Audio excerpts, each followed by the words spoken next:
Hi guys, welcome back to my YouTube channel. तो आज हम इश्यूज़ इन इंडियन कॉमर्स का फर्स्ट चैप्टर स्टार्ट करने जा रहे हैं, जिसका नाम है foreign investment in India. So first of all we will understand what is the meaning of investment. Investment क्या होती है? फॉर एग्जांपल ए पर्सन है, ठीक है, उसने 100 रुपया कमाया। अब वो चाहता है कि जो ये 100 रुपया कमाया है ना, उसके आगे जाके वैल्यू, जैसे मैंने यूज़ नहीं करना अभी, तो आगे जाके इसकी वैल्यू बढ़ जाए। तो वो क्या करेगा, किसी कंपनी के शेयर्स डिबेंचर्स में पैसा लगा देगा, ताकि अगर जाके आगे जाके अगर शेयर्स की वैल्यू 120 या फिर जितनी भी ज़्यादा इंक्रीज़ होगी तो मेरे पैसे इतने से इतने हो जाए। तो एक टाइप की इन्वेस्टमेंट है। वैसे ही फॉरेन इन्वेस्टमेंट क्या होती है? जब बाहर के लोग, फॉरेन के लोग इंडिया की कंपनी में आके इन्वेस्ट करते हैं, अपना पैसा लगाते हैं, अपनी फॉरेन कैपिटल लगाते हैं, उसको हम बोलते हैं फॉरेन इन्वेस्टमेंट। ठीक है, फॉरेन कैपिटल क्या होती है? वो इन्वेस्टमेंट पैसों की जो फॉरेन गवर्नमेंट वाले लगाते हैं, कोई इंस्टीट्यूशन लगाता है, कोई इंडिविजुअल लगाता है, या फिर कोई ऑर्गेनाइजेशन लगाती है हमारी कंट्री में। तो फॉरेन इन्वेस्टमेंट हमारे 3 टाइप्स के होते हैं। वो किस किस फॉर्म में कर सकते हैं बेसिकली? सबसे पहले है foreign add, commercial borrowing, and next is foreign investment, participation in the equity capital debentures. तो इन तीनों को मैं आगे आपको डिटेल में बताती हूँ। सो फॉरेन एड क्या होता है?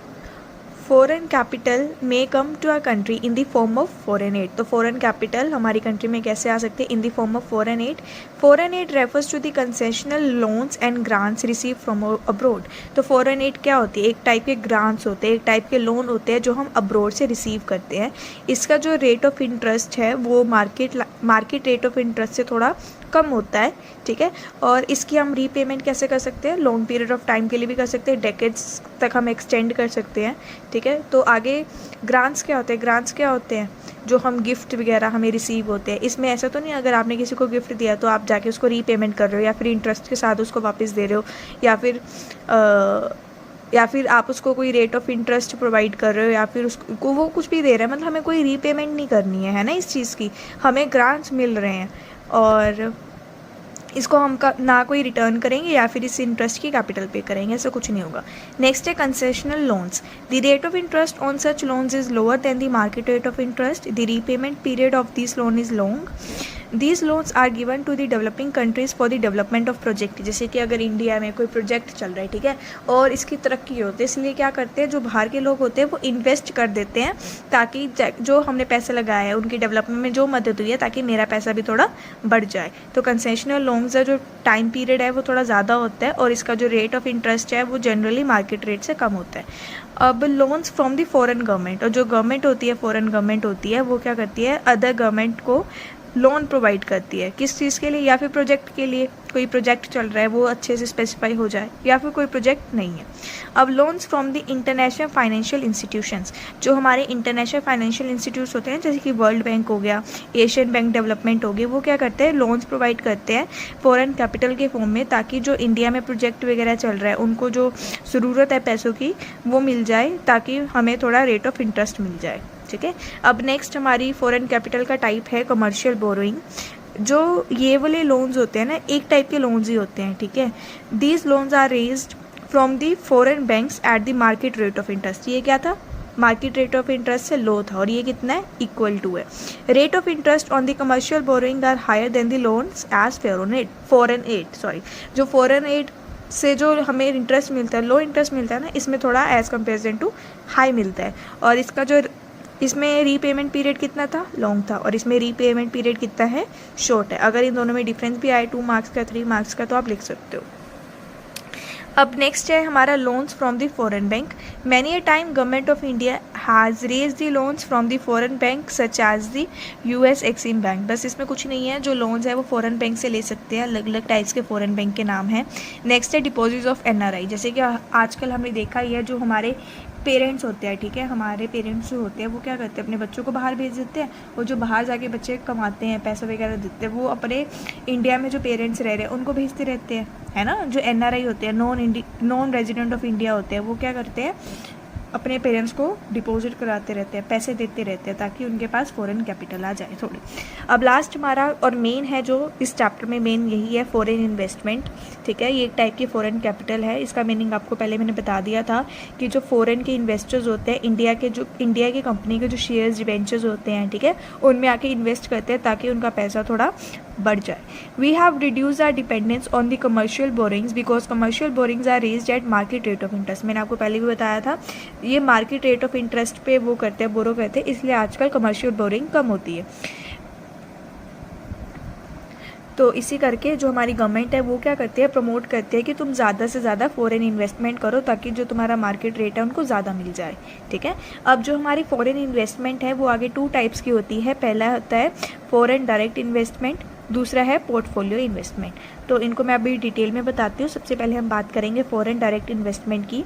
फॉरेन डायरेक्ट इन्वेस्टमेंट क्या होती है, जो फॉरेन इन्वेस्टर्स लगाते हैं, चाहे पूरा लगाए या फिर चाहे अपनी पेमेंट इनकम का आधा लगाए। ठीक है, हमारी दूसरी कंट्री में जब पैसा लगाते हैं वो, ठीक है, ताकि उनके पैसे बढ़ जाए, इन्वेस्ट कर पाए, वो क्या करते हैं, कंपनी के शेयर्स डिबेंचर्स वगैरह खरीद लेते हैं। The main characteristics of foreign direct investment is the native companies are manage by the foreign companies और न्यू कंपनीज और set up by India by the foreign companies. आपने देखा भी है ना, जो बाहर की कंपनीज होती है आजकल इंडिया में सेटअप हो रही है। क्यों हो रही है, क्योंकि इंडिया डेवलपिंग कंट्रीज़ है हमारी, उनका ज़्यादा बेनिफिट होता है इधर डालने का। ठीक है, तो वो ज़्यादा चाहते हैं कि जो हम उनकी कंपनीज़ है उनकी ब्रांड सारे ज़्यादा इंडिया में रहे, डोमेस्टिक में रहे।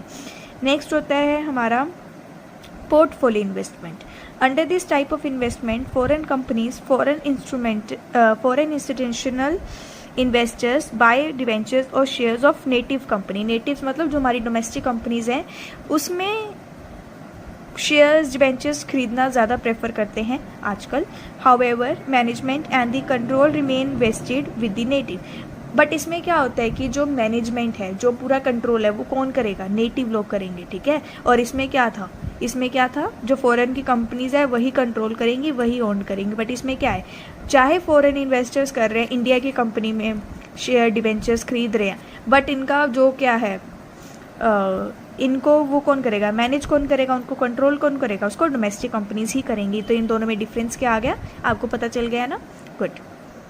इसमें एक पॉइंट और है पोर्टफोलियो इन्वेस्टमेंट में कि फिक्स रेट ऑफ इंटरेस्ट हमें मिलता है किस केस में, डिवेंचर्स के केस में, बट कोई फिक्स डिविडेंड हमें नहीं मिलता in case of investment in shares. तो अब हम बात करेंगे difference between foreign direct investment and the portfolio management. ठीक है, ये बहुत इंपॉर्टेंट है, ये आपको कई बार पेपरों में आया भी हुआ है, 15 नंबर में डायरेक्ट क्वेश्चन आया हुआ है। ठीक है, तो मैं आपको एक्सप्लेन करती हूँ। सबसे पहले तो मीनिंग आ जाएगा कि जो हमारी फॉरेन इन्वेस्टमेंट होती है, ठीक है, जो हमारी फॉरेन इन्वेस्टमेंट होती है वो मोर देन 10% होती है इक्विटी कैपिटल में, बट ये सिर्फ 10% तक रहता है। ये मोर देन 10% इक्विटी में और ये लेस देन और अप टू 10%, इससे ज़्यादा नहीं होगा, इससे बीच बीच में ही रहेगा। नेक्स्ट है मैनेजमेंट एंड कंट्रोल। ये हमने उसमें भी डेफिनेशन में भी करा था। इसमें जो एफडीआई है, ठीक है, जो फॉरेन कंपनीज वाले होते हैं वो अपनी सब्सिडरी कंपनी डाल देते हैं इंडिया में और उनको पार्शली होली ओन्ड करते हैं। बट इसमें क्या होता है कि जो डोमेस्टिक कंपनीज होती है वही कंट्रोल एंड ओन करती है। ये एफडीआई लॉन्ग टर्म के लिए होती है, परमानेंट नेचर की होती है, और ये शॉर्ट टर्म के लिए होती है।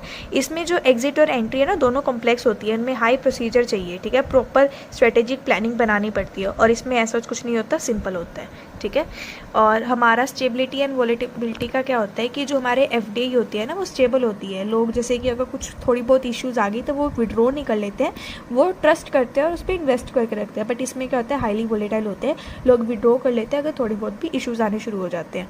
जो एफडीआई है, लोग डायरेक्टली इन्वेस्ट करते हैं। ठीक है, कोई भी इनको वो करने की ज़रूरत नहीं पड़ती, कोई भी बीच में ब्रोकर एजेंट आने की ज़रूरत नहीं पड़ती, बट एफपीआई में करना पड़ता है उन्हें स्टॉक एक्सचेंज। ठीक है, और नेचर ऑफ एसेट ट्रांसफर, इसमें क्या है कि एफडीआई में both physical and financial asset में भी ट्रांसफ़र टू इन्वेस्टर्स। ठीक है, दोनों ही ट्रांसफ़र होते हैं, बट इसमें सिर्फ फाइनेंशियल एसेट होते हैं, मतलब शेयर्स या फिर डिवेंचर होंगे। सोर्स ऑफ इन्वेस्टमेंट क्या है, इसमें बड़ी बड़ी जो एमएनसी होती है ना, उसमें बेसिकली लोग करते हैं, इन्वेस्ट करते हैं। और इसमें क्या है, FPI is made by the foreign institutional investors होते हैं, जो फाइनेंशियल इंस्टीट्यूशन होते हैं वो सब करते हैं। The government of host country, जो होस्ट कर रही है, जो कंपनी को कंट्रोल एंड ओन कर रही है, वही चेक करेगी और कंट्रोल करेगी कि कितना ट्रांसफ़र हो गया एसेट का, कितना कंट्रोल करना है, कितनी कितनी इन्वेस्टमेंट होगी। बट इसमें क्या होता है कि जो government of host country exercise less check and control on FPI as it is temporary in nature. I hope आपको इन दोनों का डिफरेंस समझ आ गया होगा। अब हम देखेंगे कि लोग फ़ॉरेन कैपिटल, फ़ॉरेन इन्वेस्टमेंट करते क्यों हैं, उनकी ज़रूरत क्या है, उनका फ़ायदा क्या है। तो सबसे पहली बात, to increase the level of investment by supplementing the domestic investment. ये तो पता ही है, अगर हम इन्वेस्टमेंट करेंगे हमारा लेवल इंक्रीज़ होगा, हमारे पैसे इंक्रीज़ होंगे, बेसिक इंडस्ट्रीज़ डेवलप होंगी, उसके बाद इंफ्रास्ट्रक्चर हमारा अच्छा होगा। अगर कोई जैसे हमारे इंडिया से बाहर जा रहा है, ठीक है, कोई बंदा जा रहा है ऑस्ट्रेलिया जा रहा है, अब बैंक के पास डॉलर ही नहीं है, करेंसी ही नहीं है उनके पास, ठीक है, तो फ़ॉरेन एक्सचेंज में प्रॉब्लम आएगी, शॉर्टेज होगी, तो वो भी प्रूव होगी अगर फ़ॉरेन कैपिटल आएगी हमारे कंपनी हमारे इंडिया में। उसके बाद जो मैनेजमेंट है उसकी एबिलिटी इंक्रीज़ हो जाएगी। उसके बाद जो हमारे नेचुरल रिसोर्सेज है वो एक्सप्लॉइट होंगे, वो ज़्यादा यूज़ होंगे। उसके बाद जो हमारे रिस्की और कैपिटल इंटेंसिव प्रोजेक्ट सेट होंगे, अगर उनके पास पैसा होगा तो वो ज़्यादा से ज़्यादा प्रोजेक्ट में इन्वेस्ट करेंगे। उसके बाद हमारी टेक्नोलॉजी इंप्रूव होएगी। अगर कंपनीज़, बाहर की कंपनीज़ इंडिया में आके सेटअप कर रही है, तो ऐसा तो नहीं है कि वो अपने बंदे भी इधर भेजेगी, वो तो बंदे हायर करेगी, जॉब हायर करेंगे, ठीक है, तो एम्प्लॉयमेंट की अपॉर्चुनिटीज़ भी इंक्रीज़ होती है। अब हम बात करते हैं कि किस किस फैक्टर्स की वजह से जो फ़ॉरेन के लोग हैं वो इंडिया में इन्वेस्ट करना चाहते हैं। आपको पता ही है, availability of labour at low cost. ये तो आप अपनी वर्डिंग में भी लिख सकते हो, सारी की सारी बहुत सिंपल है। सबसे पहले availability of labour at low cost. इसमें क्या होता है कि जो हमारे इधर की लेबर है ना इंडिया वाली, वो ना लो कॉस्ट पे भी मान जाती है। इधर कैसे होता है कि अगर किसी ने कहा 10,000 हो, ये 10,000 है हमारी सैलरी, मतलब इतने में ही लोग खुश हो जाते हैं, ठीक है, तो लो कॉस्ट पे भी अवेलेबल है। उसके बाद रॉ मटेरियल उनको बहुत अच्छा मिलता है। अब ज़्यादा रॉ मटेरियल इधर एक्सप्लोइट हो गया तो उनका तो फ़ायदा होगा ना, वो ज़्यादा से ज़्यादा कुछ एक्सप्लोर कर पाएंगे, वो ज़्यादा से ज़्यादा काम कर पाएंगे।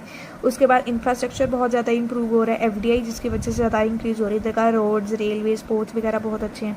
उसके बाद जो इंडिया की वर्कफोर्स बहुत स्किल है, ठीक है, अपॉर्चुनिटीज़ इंडिया में कम है, बट जो लेबर है ना यहाँ की बहुत ज़्यादा स्किल है, तो ज़्यादा से ज़्यादा MNC यहाँ पे सेटअप करना चाहती है। पॉलिटिकल स्टेबिलिटी है, हाँ जी। नेक्स्ट है हमारा political stability. Political stability environment होता है ना, जब हमारी जो पॉलिटिकल इन्वायरमेंट होता है वो स्टेबल होता है, जैसे कि जो गवर्नमेंट है वो टाइम पे वो नहीं बदलती है, स्कीमें नहीं बदलती है। जैसे उन्होंने देख लिया कि फॉरेन कैपिटल ज़्यादा आ गया, चलो थोड़ी स्कीम ऐसे कर लेते हैं जिसकी वजह से इनको नुकसान हो, ऐसा कुछ नहीं होता। जो हमारी पॉलिटिकल है वो स्टेबल होती है, उनका इन्वायरमेंटल स्टेबल होता है, जिसकी वजह से जो FDI वाले लोग हैं, जो फॉरेन इन्वेस्टमेंट करना चाहते हैं, जो फॉरनर्स होते हैं, वो ज़्यादा से ज़्यादा इन्वेस्ट करना चाहते हैं इंडिया में, ठीक है। जैसे कि अगर हमारी कोई रूलिंग पार्टी है, ठीक है, वो जगह जगह टाइम बाद ही ना अपनी वो चेंज करते रहते हैं स्कीम में, तो इससे क्या आएगा, जो हमारा इन्वायरमेंट है वो इफेक्ट होता है, ठीक है। फिजिकल मॉनेटरी पॉलिसी से वो बार बार चेंज करते रहते हैं, ठीक है, तो वो नहीं चाहते कि ऐसा कुछ हो, तो वही वहाँ पे इन्वेस्ट करना चाहते हैं जहाँ पे पॉलिटिकल स्टेबिलिटी होती है। नेक्स्ट है वो वहाँ पे इन्वेस्ट करेंगे जहाँ पे लार्ज कस्टमर बेस हो, जहाँ पे ज़्यादा पॉपुलेशन हो, जहाँ पे उनकी सेल ज़्यादा हो। नेक्स्ट है वो ऐसी गवर्नमेंट चाहते हैं उस कंट्री की जहाँ पे उनकी स्कीम्स अच्छी हो, इंसेंटिव्स वो ऐसे प्रोवाइड करें जहाँ से वो ज़्यादा अट्रैक्ट हो, उनको ज़्यादा से ज़्यादा बेनिफिट मिले। नेक्स्ट है वो वहाँ पे इन्वेस्ट करना चाहेंगे जहाँ पे लेवल ऑफ कंपटीशन कम है ना। अगर कंपटीशन कम होगा तो लोग जो चीज़ मिल रही है उसी पे ज़्यादा प्रेफर करेंगे। अगर जैसे सोप अलग अलग 10 ब्रांड के आने लग गए तो लोग तो सोचेंगे ना कौन सी वाली ले, किसी ब्रांड की ज़्यादा सेल होगी, किसी की कम होगी, किसी की ठीक ठाक होगी, तो वो वहाँ पे इन्वेस्ट करना चाहेंगे जहाँ पे कम हो। नेक्स्ट है लॉ एंड ऑर्डर सिचुएशन। इसमें ये है कि जैसे कि फॉरेन इन्वेस्टमेंट है वो वहाँ पे प्रेफर करते हैं उन कंट्रीज़ में जहाँ पे लॉ अच्छा हो, ठीक है, लॉ मतलब कानून अच्छा हो, और वो वाली सिचुएशन देखेंगे जिसमें वर्किंग आवर ठीक हो। ऐसा नहीं है कि तुम पागलों की तरह 24 घंटे आके काम करो, वो नहीं चाहते ना, वो 9 to 5 वाले वर्क चाहते हैं, उनको इंसेंटिव्स मिले, उनको हॉलीडे मिले, वो लॉ अच्छा हो वहाँ का। नेक्स्ट है सपोर्टिव लेबर लेजिस्लेचर। इसमें वही हो कि इंडस्ट्रियल पीस रहे, वर्किंग आवर फ्लेक्सिबल हो और लेबर लॉ उनको सपोर्ट करे, ठीक है, वर्किंग आवर ठीक हो। नेक्स्ट है attitude of government and common man towards the foreign companies. जैसे कि जो एटीट्यूड है गवर्नमेंट का वो भी बहुत मैटर करता है। अगर जो हमारी गवर्नमेंट है उसका एटीट्यूड पॉजिटिव है किसी चीज़ को लेके, फॉरेन कंट्री को लेके, तो वो इंसेंटिव्स भी उस वे में करेंगे। और जो मैन है, जो खरीदने वाला बंदा है, अगर उसका भी मतलब अगर उसका सोचा हो कि नहीं मैं तो अपनी कंट्री का ही सामान खरीदूँ, मैं बाहर की कंपनी का सामान क्यों खरीदूँ, है ना, तो वो तो नेगेटिव एट्रीब्यूट हो गया उनका, वो तो नेगेटिव एटीट्यूड हो गया, तो लोग नहीं खरीदेंगे उनका सामान, ठीक है, वो डोमेस्टिक का ही खरीदेंगे। तो वो क्या चाहते हैं, FDI वाले क्या चाहते हैं, फॉरेन इन्वेस्टर्स क्या चाहते हैं कि जो एटीट्यूड है गवर्नमेंट का और जो लोग खरीदने वाले हैं उनका पॉजिटिव हो, ताकि उनको ज़्यादा से ज़्यादा सपोर्ट मिले। तो 12-13 पॉइंट्स हमने कर लिए जो मोर देन इनफ है फैक्टर्स अफेक्टिंग एफडीआई के। मतलब ये वो वाले फैक्टर्स थे जो वो ध्यान में रखते हैं जब वो फॉरेन इन्वेस्टमेंट करते हैं। भी लेबर हमें अच्छी मिले, स्किल मिल जाए, रॉ मटेरियल अच्छा हो, इंफ्रास्ट्रक्चर अच्छा हो, पॉलिटिकल स्टेबिलिटी रहे, कस्टमर्स ज़्यादा से ज़्यादा कॉम्पिटिशन कम हो, ठीक है। ये फैक्टर्स को ध्यान पे रखते हुए वो एफडीआई करते हैं। अब हम नेक्स्ट बात करते हैं कि हमारे इंडिया को क्या बेनिफिट मिलते हैं जब फ़ॉरेन के लोग यहाँ पे आके इन्वेस्ट करते हैं। सबसे पहली बात, मैं थोड़ा जूम कर देती हूँ, थोड़ा पास लाती हूँ ताकि आपको क्लियर हो जाए। पहला है अवेलेबिलिटी ऑफ कैपिटल। जो इंडियन इकोनॉमी है, आपको पता है कैपिटल का कटौती चलती रहती है, ठीक है। तो ज़्यादा से ज़्यादा फॉरेन लोग इन्वेस्ट करेंगे तो उनके पास पैसा आएगा जिसके लिए पब्लिक वेलफेयर होगा, ठीक है। टेक्नोलॉजी इम्प्रूव हो जाएगी हमारी, ठीक है, ज़्यादा से ज़्यादा सामान बन पाएगा। उसके बाद यूटिलाइजेशन बहुत अच्छे से होगी नेचुरल रिसोर्सेज के। हमें फॉरेन एक्सचेंज अच्छे से मिल जाएगा। फॉरेन एक्सचेंज मैंने आपको बताया था ना, जैसे अगर हमारे पास, हमने अमेरिका जाना है बट हम बैंक में गए, उनके पास करेंसी नहीं है, उनकी डॉलर है ही नहीं है उनके पास, तो क्या फ़ायदा। तो फॉरेन एक्सचेंज आता रहेगा। अगर बाद जैसे यूएसए की कंपनी आएगी तो ज़्यादा डॉलर आएंगे, वो हम बाद में इंडियन रुपये में कन्वर्ट कर देंगे, बट हमारे पास डॉलर तो आए ना। तो वो अगर कोई पर्सन आया हमारे पास, उसको डॉलर चाहिए तो हम उसको प्रोवाइड कर सकते हैं क्योंकि अभी अभी कंपनी वालों ने इन्वेस्ट करा है। नेक्स्ट है जो हमारे कैपिटल है, रिस्क कैपिटल है। अवेलेबिलिटी ऑफ रिस्क कैपिटल मतलब क्या होता है कि जो India capital is shy by nature, private entrepreneurs do not like to invest capital in basic industries and new ventures where the element of risk is great. जहाँ पे risk great होता है, ज़्यादा होता है, लोग वहाँ पे थोड़ी इन्वेस्ट करना चाहते हैं, वहाँ पे करना चाहेंगे ना जहाँ पे उनको ज़्यादा से ज़्यादा रिटर्न मिले और स्टेबल रहे वो चीज़, है ना। अगर कोई बेसिक इंडस्ट्री है, एरी गैरी है, कोई भी फालतू सी इंडस्ट्री है और उस पर ज़्यादा से ज़्यादा पैसे नहीं आ रहे हैं उनके पास, तो क्या फ़ायदा। और एनर्जी भी ज़्यादा एक्सप्लॉइट कर रहे हैं वो। और हमारा इकोनॉमिक और सोशल इंफ्रास्ट्रक्चर इंप्रूव होगा, एम्प्लॉयमेंट की अपॉर्चुनिटीज़ इंक्रीज़ होगी, इन्फ्लेशन पे कंट्रोल रहेगा। क्यों रहेगा कंट्रोल? जो फॉरेन कैपिटल होती है, ठीक है, वो हम इंपोर्ट करते हैं जो इसेंशियल गुड्स होते हैं, ठीक है। इससे क्या होएगा, जो उनको गुड्स है वो मिलते रहेंगे, अवेलेबल मिलते रहेंगे और इससे हमारा रेट ऑफ इन्फ्लेशन भी हो जाएगा और एक्सपोर्ट बढ़ जाएगा, ठीक है। तो ये हमारे एडवांटेजेस थे जो हमें मिलते हैं जब हम फॉरेन ट्रेड करते हैं, फॉरेन इन्वेस्टमेंट करते हैं। अब लिमिटेशंस क्या आ जाएगी, जो हमारी इंडिया की इकोनॉमी है, इंडिया की इकोनॉमिक पॉलिसी है, उसमें प्रॉब्लम आएंगी, ठीक है। हम वो वाली पॉलिसी नहीं लेंगे जो इंडिया में बनी है। हम क्या ज़्यादा से ज़्यादा प्रेफर क्या करेंगे, वो सामान लेंगे जो बाहर से बन का आया हो। वही इंक्रीज़ इन फॉरेन डिपेंडेंस, हम फॉरेनर्स पे ज़्यादा डिपेंड हो जाएंगे कि वो हमें सामान बना के दें, ठीक है। मोर बर्डन्स ऑफ एक्सटर्नल डेट, उधार पे बहुत ज़्यादा रहेगा हमें, मतलब उनके चुकाते ही रहेंगे, हम उनके लोन ही चुकाते रह जाएंगे, हम अपना कब करेंगे, है ना। डेप्ट उधार पे रहते जाएंगे। नेक्स्ट है insufficient development of internal financial resource. जैसे कि अगर जो हमारे ग्रांट्स है, जो लोन्स है, वो बहुत इजीली अवेलेबल होते रहे, ठीक है, तो वो तो कहेंगे, इंडिया वाले तो कहेंगे ठीक है हमें पैसा मिल तो जाएगा, तो वो सेविंग्स नहीं करेंगे। अब सेविंग्स नहीं करेंगे फिर तो उनका लॉस होएगा, है ना। अनसर्टेनिटी, कभी भी कुछ भी हो सकता है। अगर हम फॉरेन एड पे ज़्यादा डिपेंडेंट रहने लगे और फॉरेन कंपनी वाले छोड़ के चले गए तो हम उन पे डिपेंडेंट है, तो हमारे पास प्रोडक्ट्स कैसे आएंगे। उसके बाद जो harmful for the domestic producers, जो इंडिया की कंपनीज़ हैं उनको हार्मफुल होएगा क्योंकि जो लोग हैं वो फॉरेन इन्वेस्टमेंट पे, फॉरेन प्रोडक्ट्स पे ज़्यादा डिपेंड होंगे, है ना।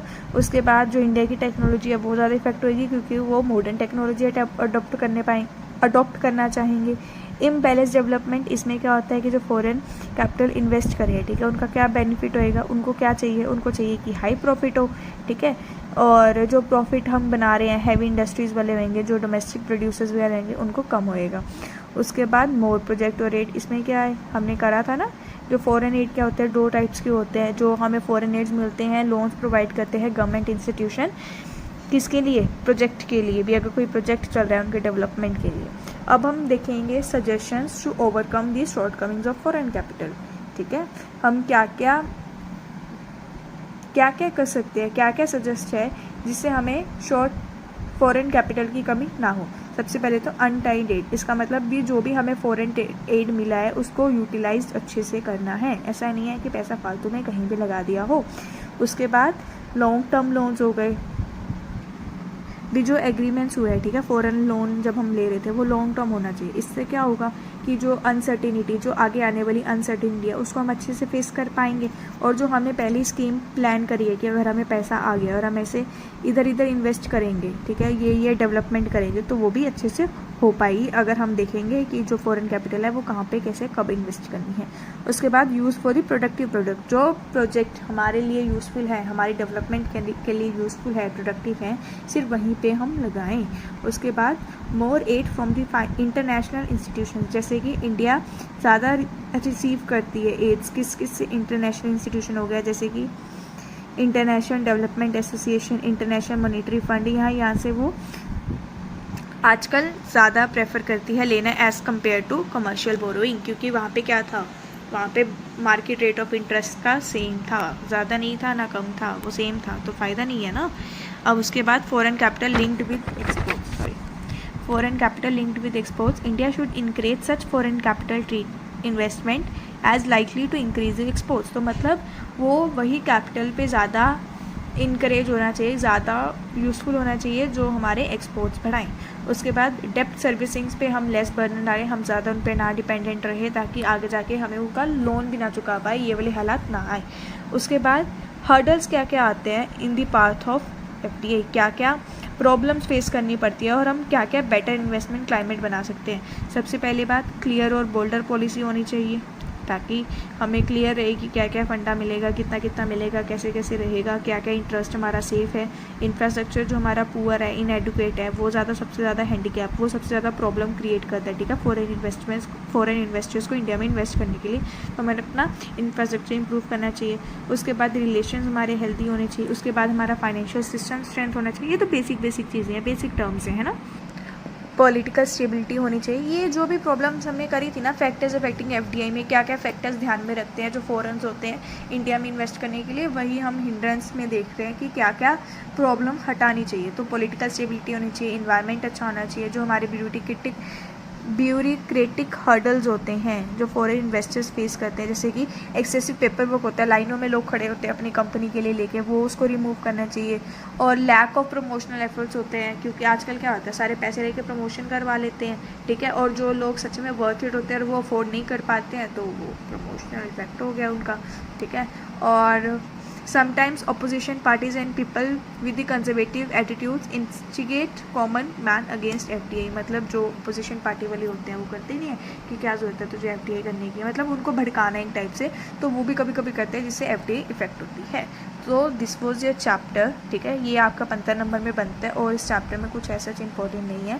तो अगर आपको कोई प्रॉब्लम है, अगर आपको कोई डाउट है, कोई चीज़ नहीं समझ आई है, तो मेरे को कमेंट सेक्शन में बता देना, ठीक है। मैं अपना इंस्टा का पेज भी आपको बता दूँगी जिसपे आप अपनी प्रॉब्लम्स बता सकते हो, तो मैं पक्का क्लियर करूँगी।